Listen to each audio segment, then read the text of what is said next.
Yes 90 शब्द प्रति minute start. यही वजह है कि आप सभी ने चीनी के संबंध में दोहरी नीति को समाप्त करने का सुझाव दिया है।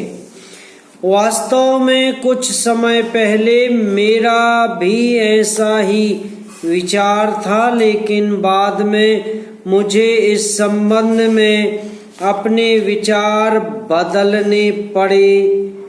मेरा तो यही कहना है कि यदि आप इस प्रश्न पर शांतिपूर्ण ढंग से मनन करें तो आपके विचारों में भी बदलाव आ सकता है। आज चीनी के प्रश्न पर पूरे देश में विवाद चल रहा है।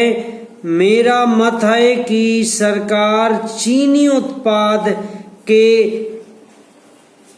खर्चे और मुनाफे पर अच्छी तरह से विचार करे और किसी एक निश्चित नतीजे पर पहुँचे। पैरा महोदय, कई वर्ष पहले फसल बीमा का प्रस्ताव सरकार के समक्ष रखा गया था, लेकिन अभी तक इस संबंध में कुछ भी नहीं किया गया है। इस प्रस्ताव पर जितनी जल्दी अमल किया जाए उतना ही किसानों का लाभ होगा। इस पर आने वाले खर्च की समस्या भी प्रयत्न करके हल की जा सकती है। आज स्थिति यह है कि जब किसान की फसल किसी कारण से नष्ट हो जाती है तो उसके पास खाने तक को कुछ नहीं रहता।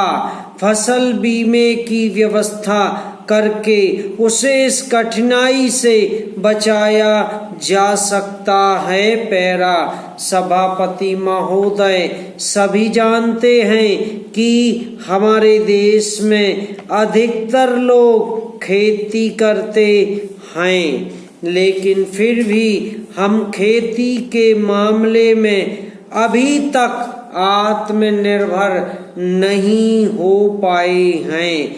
इसका कारण जो मैं समझता हूँ वह यह है कि हमारे देश में खेती के स्थान पर उद्योग को ज्यादा महत्व दिया गया।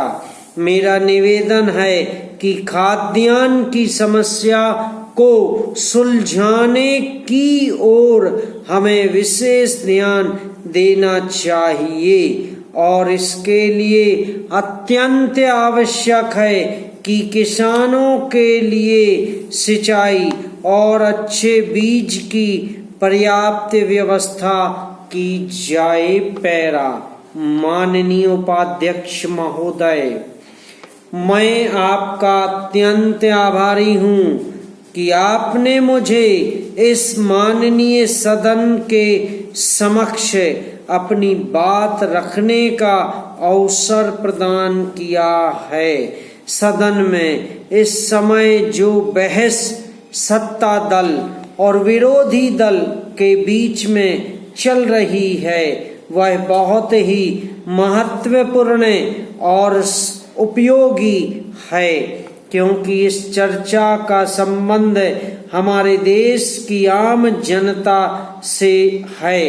पिछली सरकार ने आवश्यक वस्तुओं की जो विवरण व्यवस्था की है, मैं समझता हूँ कि उस पर इस सदन के सम्मुख विस्तृत रूप से चर्चा होनी चाहिए।